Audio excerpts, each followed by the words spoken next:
hello, Wyoming, and thanks for joining us. Manufacturing Works is kicking off a podcast so that we are going to educate Wyoming and hopefully regionally and nationally what's happening in the manufacturing space in Wyoming and broadly across the U.S.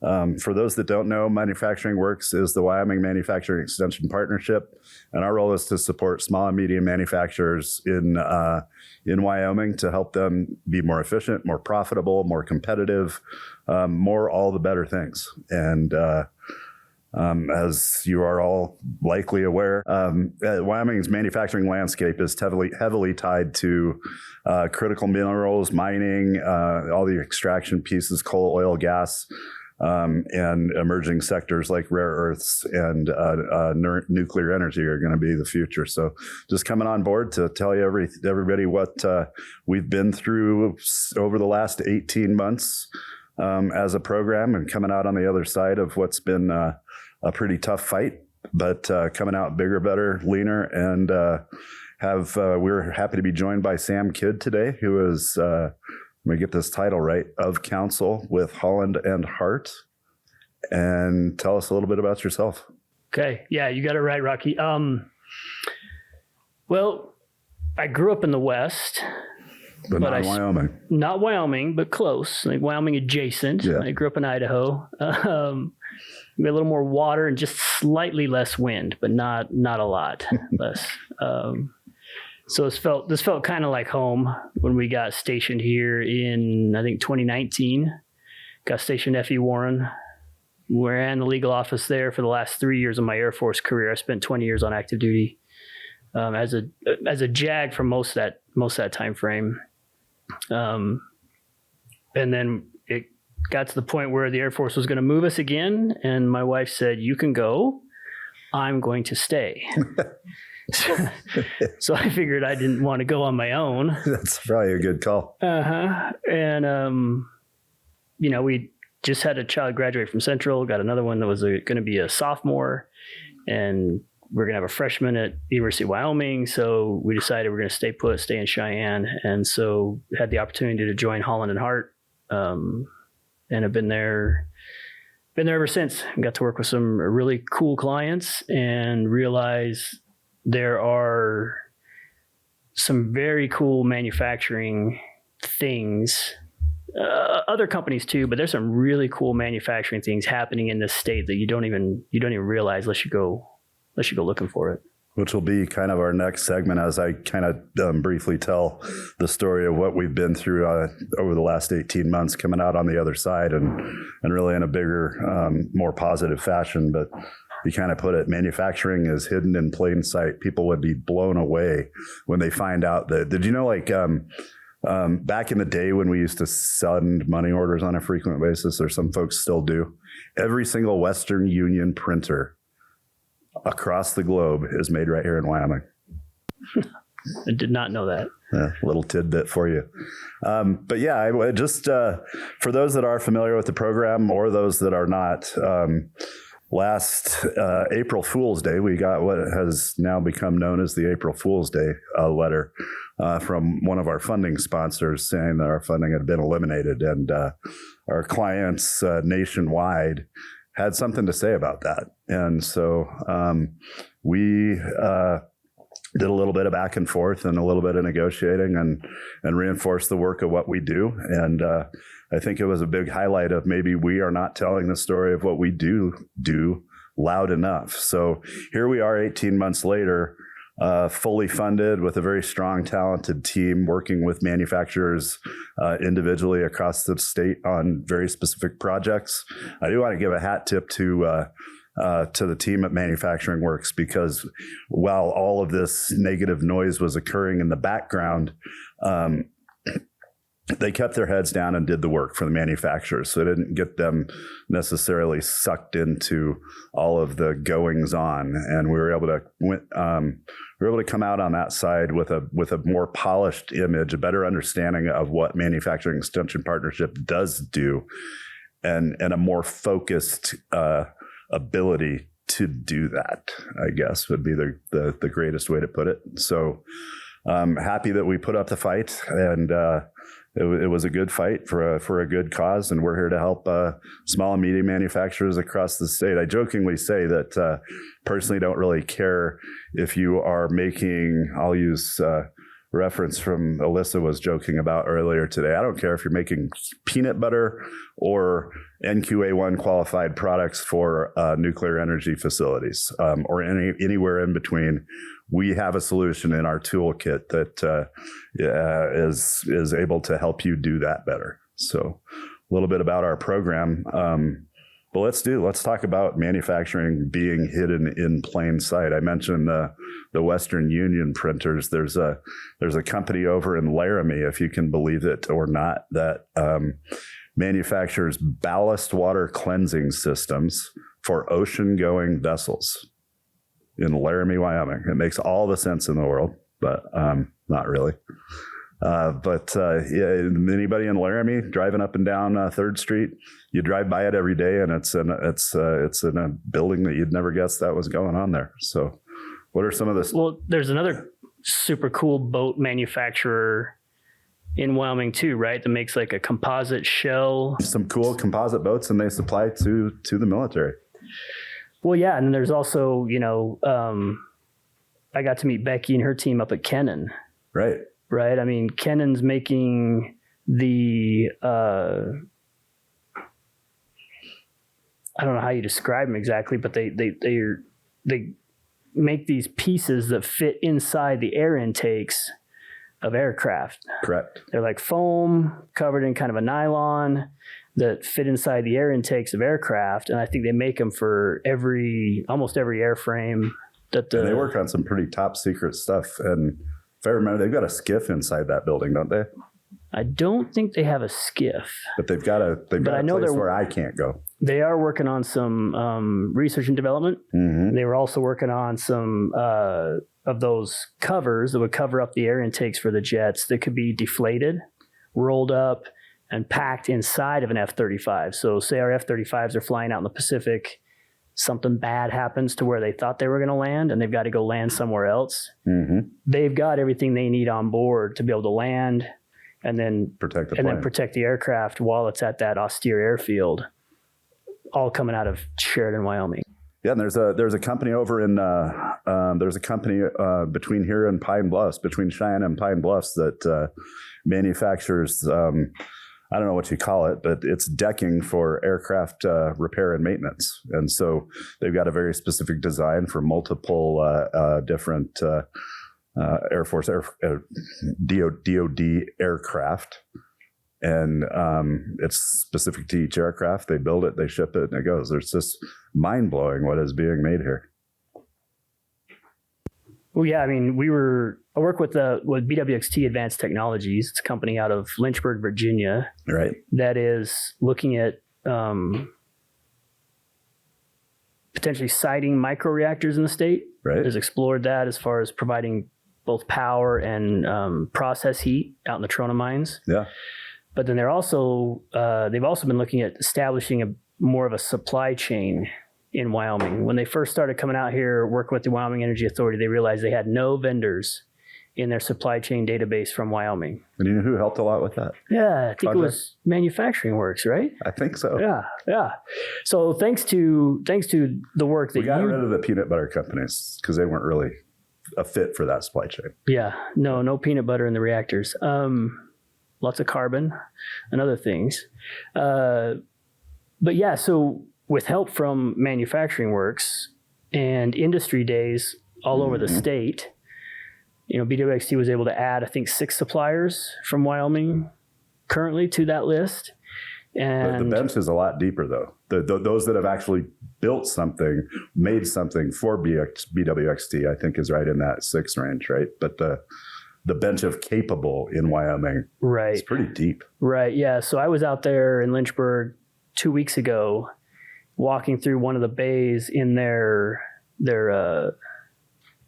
innovation campus, where they're assembling the Pele reactor, which is going to be delivered to INL next summer. Right.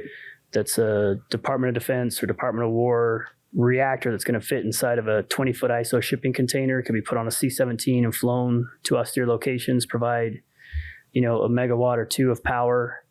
What kind of a shipping container? A 20-foot ISO shipping container. And what's ISO? Oh, geez. Do that to me. You tell me. International standards. There we go. Thank you. And that's, for those that don't know, that's a qualifier that a lot of manufacturers have to support specific projects. Another thing that we're more than capable to help folks get. But keep going with that. But yeah, I'm walking through this bay, and there's this huge pressure vessel still sitting on the stanchions, whatever it was delivered on. It had not been integrated yet into the testing facility there that it was going to be used for to test parts and pieces of these reactors. But on the tag is a company out of Casper, Wyoming. They had built that pressure vessel in Casper, Wyoming, and shipped it out to BWXT. It's going to be part of their testing apparatus there. And then you talk about Laramie. We were over in Laramie for a visit to a manufacturer that makes gun sights. Right. Injection molded. Yeah, they're an injection molding company. They do injection molding. Making mass amounts of product that's going into major retailers all over the U.S. Who would have thought that they would have been able to be the high precision machining company for micromodular nuclear reactors? Right. And I don't know if they thought they were going to be in the nuclear business anytime soon, right? I don't think they did. Because of that relationship, because of the Energy Authority and Manufacturing Works partnering with BWXT and helping BWXT understand what capabilities were here in the state, right? We ended up over at their facility, got a note from MIT that said, hey, we have a test reactor. We have space in the test reactor. Somebody was supposed to get us something this week to put in it, and they didn't get it to us. We don't want to run the reactor with empty space. So if you can get us something by... That would cost a lot of money. And by Monday, which it's just a waste. A lot less efficient. Exactly. So if you can get us something by Monday, you can have free space in the test reactor, which it normally costs, right? There's normally a cost associated with that. So we're sitting there doing a tour of the facility, and they started showing the guys what we needed, what BWXT needed. And they said, oh yeah, we can have that. We can cut that and we get that out to MIT by Monday. And they did. That's awesome. So they got free irradiation of these materials because they were standing in Laramie at a gun site manufacturer who could perform. That's amazing. So let's talk a bit about and this will transition into what you have sitting on the table. With the manufacturing landscape in Wyoming is particularly tied to energy, defense, technology, infrastructure, agriculture, construction, all those kind of things. We're definitely seeing an emergence and a hyper focus on what we call the critical manufacturing infrastructure. It's those things that if they go down and go away, everybody remembers when we couldn't get toilet paper during COVID. Well, what if all of a sudden you weren't getting raw components for the medicines that you need to stay alive? Or what if, let's use an example. We keep talking about defense. It's no secret that the U.S. is in a significant munitions shortage right now, and we've got to get that course corrected rapidly. This is all tied to national security.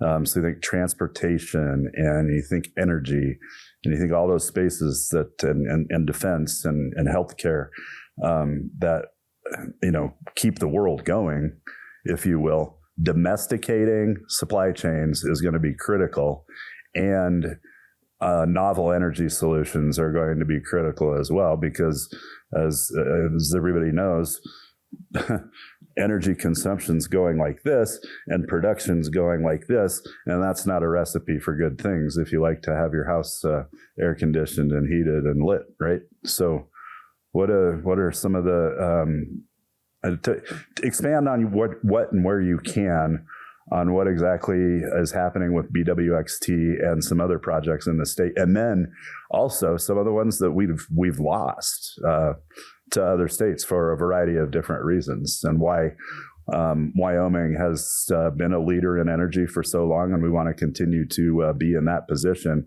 and how manufacturing can support that.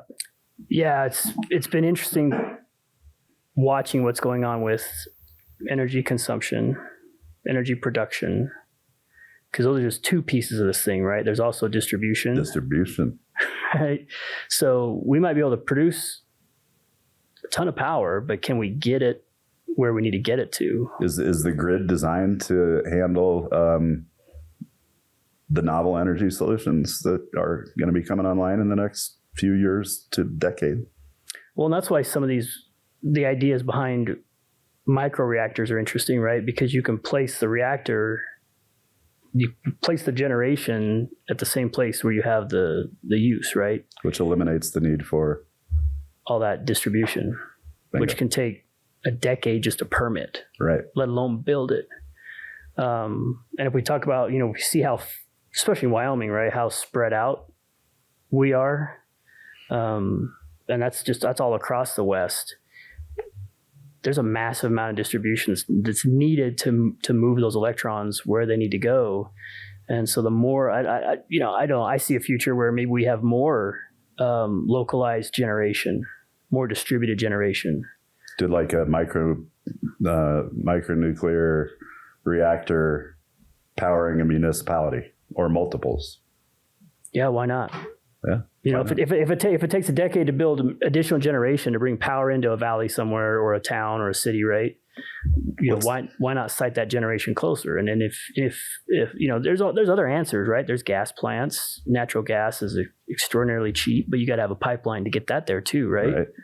What's fascinating with the microreactors is you can fuel it and start it and run it for years before you have to refuel it. Mm-hmm. And that technology is continuing to advance. Some of these microreactors are going to run on TRISO fuel, which we can talk about more in a minute. But current TRISO format, the form of the fuel, expectation is you could run it for maybe 5 years, 3 to 5 years. Folks are already in the process of developing a follow-on TRISO fuel with a different mixture inside in the center that could extend double that lifespan. Wow. So now maybe you're not need to refuel a reactor for 10 years. So now your energy costs are pretty fixed and predictable for a long period of time. There's a lot of upfront costs. Nuclear is expensive to build right now, but a lot of these companies are trying to take nuclear from a giant civil project and make it more of a manufacturing process.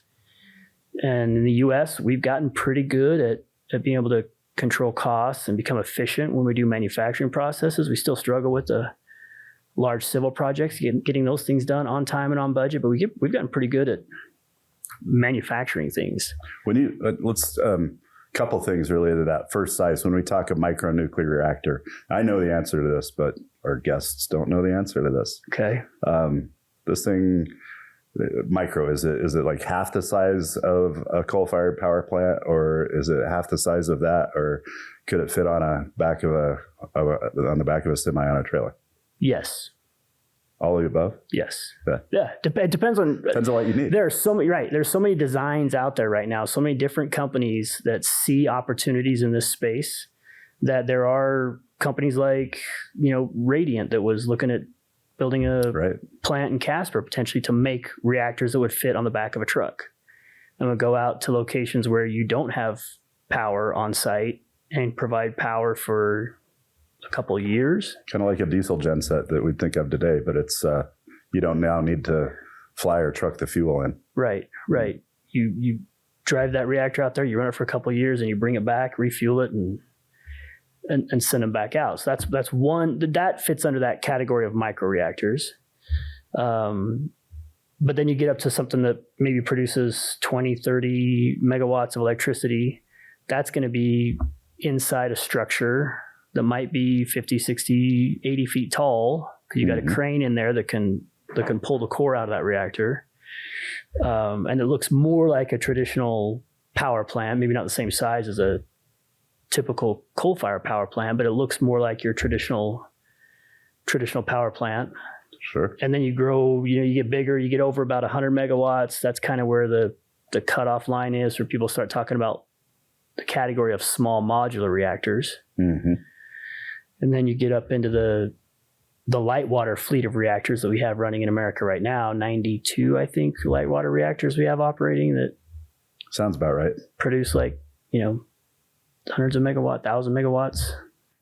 That's one thing I don't think I don't think a lot of people are very aware that there are almost 100 active nuclear reactors here in the U.S. providing power in some form or fashion right now. So that brings up the question of safety, because that's always the big one. I mean, whenever you're talking large scale projects or the potential of something, disrupting lives, we hear the data center conversation that's going on, whether you support it or not. I'm not here to debate that. It's just, it's happening. And so when it comes to safety, when you hear nuclear, folks my age automatically think 3 Mile Island, Chernobyl, and then recently Fukushima, and some of those others that have been disastrous. So when Homer Simpson's not doing his job here in Springfield, what's the safety of the future novel nuclear type energies? Well, I mean, that difference from microreactors to your large light water reactors, the safety features and the safety mechanisms, and also just the potential outcomes are so different, right? With a microreactor running on TRISO fuel, the fuel particles themselves contain all the uranium inside of 3 layers of a carbon silicate material. Is that the radioactive stuff you got sitting on the table here? It's not radioactive, Rocky. There's no uranium in this. But these little particles, the size of a poppy seed, that's TRISO. That's what TRISO fuel looks like. This is surrogate. There's no uranium in here, but this is what the particles look like. So interesting. The uranium can't melt down, if you will, right? It can't escape this. There is no melting of the uranium and it going through the floor like occurred at Chernobyl. And then these reactors that utilize those TRISO particles, they put them into these compacts. And is that the actual size? This is the actual size of the compacts that they'll press those particles into, and this is the size of the compact, I believe, that's used for the Pele reactor. And then they'll stack these to make a fuel rod. And this compact right here, using the current TRISO fuel mix, that's about as much energy as one of us will use in our lifetime is contained in that compact. And I don't know how many tons of coal that equates to or what, but that's... I've got 2 daughters. I can promise you that we're using a hell of a lot more energy than that in my house right now, but... blame your daughters, but the other part with these new reactors, a lot of the micro reactors, is they have passive safety features. Probably right? Smart. So if the reactor itself loses power, the control rods just immediately go into the reactor and shut it down. Just shut it down. They don't need water running through them to cool them like Fukushima. So Fukushima, The problem that happened there, right, was the pumps that pump the water to keep cooling the reactor. The generators that powered those got wiped out by the tsunami. Right. So the water stopped pumping through the reactor. These are most... And no redundant system there to back it up in the event that happens. You're just boom, and it goes, right? So. Right. So that they hadn't planned for that. All they would have had to do is put those reactors up on, or put those generators up on stilts, and you avoid that problem, which is what they do now, right? They've learned from these incidences, but in this case, these are high temperature gas reactors. A lot of these micro reactors. So there's gas flowing through there that cools them. And once those rods go in, and immediately shuts down the reaction, there is no need to continue to pump water through them. So safety is at the forefront of everybody's mind that is in the industry, and redundancies are built into... It is the most heavily regulated. Reduce those risks significantly. Yeah, it's the most heavily regulated industry in the world. And a lot of conversation about the waste piece, right? That's what we struggle with in the state, is trying to understand, okay, where's the waste? It's probably the only industry I know of where every ounce of waste is tracked.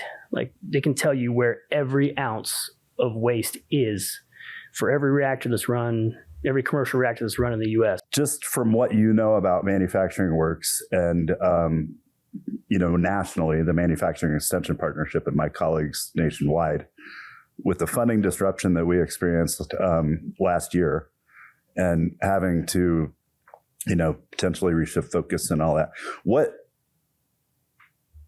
from your vantage of what you've seen, the support that we Manufacturing Works gives those small and medium manufacturers, if we disappeared tomorrow, what would that look like to those folks that we support from your lens?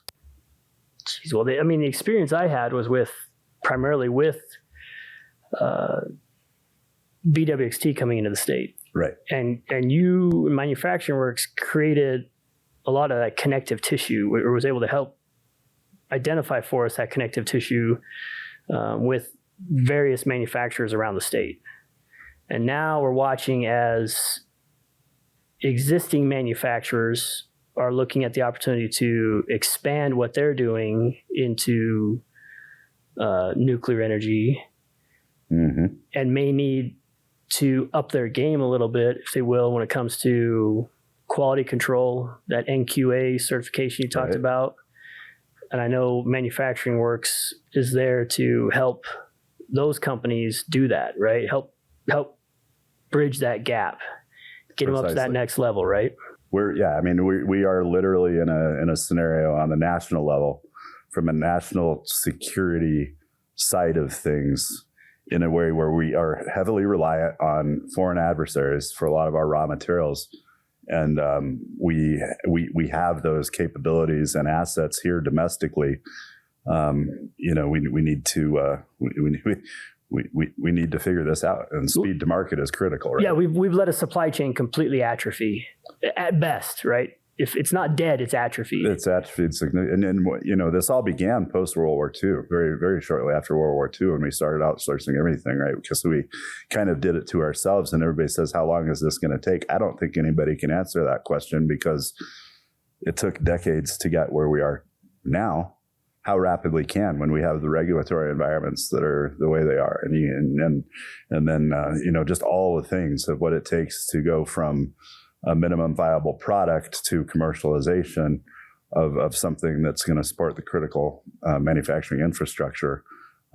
It gets pretty complicated really quickly. So we got to get a lot of big brains together to solve that problem. But and you talked about earlier about the extractive industries and how good we are at pulling stuff out of the ground in Wyoming, and that's been our bread and butter for a long time, and paid for my daughter to go to University of Wyoming very, very cheap, right? Yeah. I'm very grateful. But like, for instance, uranium right now, we're pulling uranium out of the ground in Wyoming again, but then it has to go through a process to get to the point where it's usable to be put inside. And a heavily regulated process. Rightfully so. Absolutely. To get into those fuel pellets, right? Uh-huh. Before it becomes high assay, low enriched uranium, to be able to go in those fuel pellets, it has to go through this process. And right now, you're pulling uranium out of the ground in Wyoming. You're shipping it to somewhere to be milled. Utah, I believe, is one of our last mills. Okay. Then you're shipping it to, I believe, Ohio to be converted. And then right now, or the only place to enrich uranium commercially is in New Mexico. Got it. And we don't have any HALEU production right now in the U.S. So there's a lot of money. That's just energy. That's just nuclear energy. Yeah, just about every single critical manufacturing supply chain is as broken as you just described here. And domestication of those is absolutely critical. Yeah, and we're seeing it. We're seeing significant investment coming now, right, in centrifuges, in potential conversion plants. There's companies looking at bringing conversion to Wyoming to add another step, rather instead of just pulling the mineral out of the ground and shipping it out of state and letting other states and other communities do that added process. We're going to be able to maybe do some more of that here in Wyoming, which, I mean, that's exciting. That's just enhancing and expanding on our existing legacy industries. So you had mentioned rare earths, which, what would be really, really neat is what if there were grant money available from the Department of Commerce to support an effort for manufacturing extension partnerships like Manufacturing Works to begin looking at what domesticating the critical mineral infrastructure in the U.S. Well, Wyoming would be the place to do it. I mean, you've got. I think it is absolutely a great place to do it. You've got at least 2 that I know of critical rare earth projects going on in the state already. So that notice of intent actually exists right now. It will become a grant. I don't know if not a notice of funding opportunity. It will become a grant opportunity for MEPs sometime in the September-October timeframe. And so we will write for that. So if any of those folks that are out there watching this are interested in getting in on that project, don't hesitate to contact me. But I think once that goes, there'll definitely be another engagement opportunity for you and me and some of the academics over at the University of Wyoming and some of the industry players that are in there. No, it's great. We've got to invest in this, and I'm not sure what is a better investment than investing in domesticating some of these critical supply chains, both from a national security and an energy perspective, because energy security is national security. Absolutely, it is. I mentioned the regulatory environment a couple different times, and I was talking to a company this morning in terms of citing what they said for a mine, and I might get this wrong, on either state land or federal land, that just to get the siting taken care of is like an 8 to 10 year process. Current rules have shortened that to be mandated to be 18 months or less. Well, so we'll hope that happens, right? Because speed to market is absolutely necessary in these critical spaces. But modernizing the regulatory environment for manufacturing, I think, is going to be another critical step to support that domestication of the supply chain. Yeah, you talk about speed to market. We use the term when I was working on trying to help ideas for reforming the defense acquisition system was the speed of relevance, right? Are we working at the speed of relevance? And kind of what we're getting at there is the weapon system in particular irrelevant by the time we field it? Because that's kind of what it felt like. Interesting. Right? By the time we got around to fielding a new weapon system, it had become irrelevant. Wow. And when we're competing against near peer competitors like China, and I mean, they're not out there worried about public comment. Right. And I had this conversation with the city council on the data center issue. Right. They sent 5-6 hours one night, taking all the public comment that anybody wanted to make. Mm-hmm. China's not doing that. No, they're not. If they need a data center for national security purposes, they're building a data center for national security purposes. Absolutely. And I'm not saying that we shouldn't have public comment. I'm just trying to draw a parallel. We're operating under 2 different systems. And you're going somewhere that I was hoping we would get to in terms of the relevance of AI in the future and the relevance of AI right now, and how that's just going to speed things up in an insanely fast way.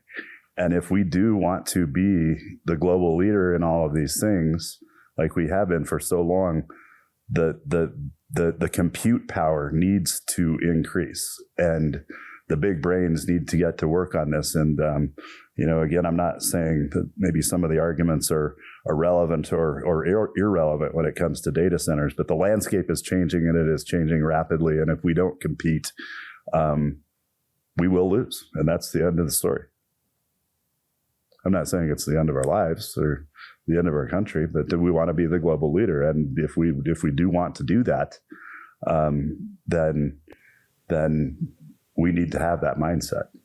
Yeah, I think we need to be the global leader. Because I think at some point when you start talking to some of the LLM leaders and some of the big folks in the AI space, what they'll say is it truly is a global race right now. And there will be one model in the future that is the global model. That will be the case. Do you want that driven and influenced by bias from China? Yeah, I guess that's the big question is there will be bias built in by whoever wins that race. Do you want it to be ours or theirs? Whether it's a free democratic society or not. Right. Yeah. So, since you've been kind of transitioned out of the Air Force and now in a civilian job and have chosen this kind of space to play in, you've probably toured a handful of manufacturing facilities over the last several years, both in Wyoming and both like all over the U.S., right? Yeah. I've been in some. So let's bust some myths about manufacturing for, maybe there's parents out there that are, not considering manufacturing, encouraging their kids maybe to go into a career in manufacturing because it's a dark, dirty, grungy, dingy job and, et cetera. Some of those myths, and that it doesn't pay well, and that just all those myths. Let's bust some of those myths. What have you observed? Well, I can tell you, with the TRISO, so going back to that fuel form we were looking at earlier, our particles here, right? So BWXT is looking at building a manufacturing facility in Gillette. Right. Exploring that right now. And I think the average salary was close to $100,000 a year. Mm-hmm. That's average.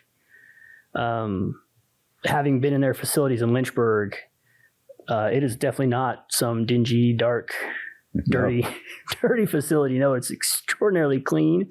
And every time I walk out of there, I think to myself, I'm doing nothing productive with my life. The guys there are brilliant. The things they're doing it's incredible. It is. Right? I mean, just pushing the boundaries of technology and, buying a 3D printer from a manufacturer, taking it apart. And we're talking 3D printers. We're not talking the stuff that you're getting to print plastic toys for your kiddos. No. These are high precision, high tech printing, potentially fuel rods. Absolutely. And they've got guys in there that are tearing them apart and modifying them so they'll do what they need them to do. Yeah. Right. So just it's amazing. Some of the facilities here in Wyoming are pushing the cutting edge of technology. The Artemis crawler. Right. The whole undercarriage, that Artemis crawler, to be able to move that rocket into place to launch those guys around the moon for the first time in 50 years, 60 years now? 56, I think. Was built in Gillette. Well, it was built by a company headquartered in Gillette, Wyoming. That makes equipment for the largest equipment on the planet. Yeah. Coal shovels, right? Yeah. Coal mining. Yeah. Yeah, so it's amazing. There's a company philosophy that the company you're talking about has, headquartered in Wyoming, but have global reach. That's a mindset we need to create for more Wyoming companies. Well, we've said it before. So L&H Industrial, who we're talking about in Gillette. Well, I mean, they're also looking to get into the nuclear manufacturing. Right, because we talked about the 92-ish light water reactors that are online. Well, there's some that have been taken offline that companies are now trying to bring back online. And so there's parts for those reactors that haven't been built in decades. Right. And so trying to find people willing and capable of building them. And L&H is one of those companies that's raising their hand going, we can make that. Walk in the park. Right. We can make that. Yeah. And then, so that means potentially getting that NQA-1 certification, which not every part in a reactor needs that NQA-1 certification. So there's things that can be built in Wyoming by Wyoming manufacturers with their current processes and their current quality control. But there are some things that do require that. And so, L&H is exploring that to be able to build those parts for those reactors. And you got the reactor being built in Kemmerer. Yep. That reactor needs parts and pieces. But the bottom line is these are clean facilities. Mm-hmm. It's high tech. They're highly skilled, highly trained folks, and they're very well paying jobs. I'm going to get the numbers just slightly wrong, but I think the average manufacturing job in Wyoming right now pays about $76,000. That's the average. Well, and that's why I've had this argument with some people about the whole strategy with tariffs and blanket tariffs. And we're putting tariffs on Vietnam and countries like that, and it's I don't want my kids to be necessarily making Nike shoes. Right. I don't want my kid working in a factory necessarily making Nike shoes. It's got to be high value add products that we make here in the U.S. Yes, exactly. That's where we need to be targeting onshoring manufacturing. Is we need to be targeting those types of products that require the capabilities that we have here and are going to be, meaningful. Somebody said it to me this way: the U.S. is very good at making very big, very expensive things. We are not very good at making lots of really cheap things. Right. And do we want to be? I don't think we do. I don't think so either. Let's focus on what we're good at and maximize that opportunity and that potential. And that's kind of what I see Manufacturing Works doing for the state of Wyoming. Is helping manufacturers and helping Wyoming focus on what it's good at and maximizing that potential. Yeah, well, so as we shut this out, Sam, I really appreciate you joining on short notice. And much appreciated. I hope this doesn't come with your hourly billable rate. Yeah, you'll get a bill. You'll get a bill. Yeah, okay. I'll put it on your tab. It's good. So what would you say to manufacturers, economic developers, community leaders, anybody that has levers or strings to pull to shape Wyoming's economic future? And what is manufacturing's piece of that? Geez. I think for one, we have to send the message that Wyoming is open for business. We've got to be very careful about policies, laws even, that give industries, give companies the impression that Wyoming's not open for business. We have challenges in Wyoming for attracting new manufacturing, new industries, right? We don't have a huge workforce. We're very spread out, right? So this idea that if we just have low taxes and low, minimal regulatory environment, companies will just flock here. Right? No. Companies will just flock here. That's not going to work because we do have challenges. It doesn't work, and we've watched that happen for my entire life. Yeah. Like nothing changed, and the numbers go down, right? Yeah. So we have challenges we've got to work on. We've got amazing community colleges around the state. We need to empower them. Absolutely. We need to encourage our kids to go to them. My son's at one right now. Great.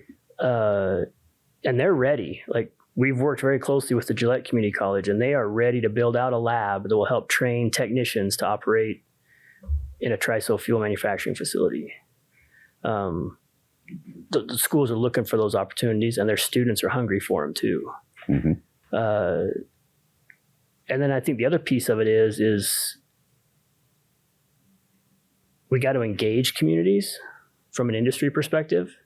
And I think Manufacturing Works can help with that too, is engaging communities to help people feel like they know about, especially with new industries coming in, they know about the new industry, they know what's happening, what the opportunities are, and what are the risks?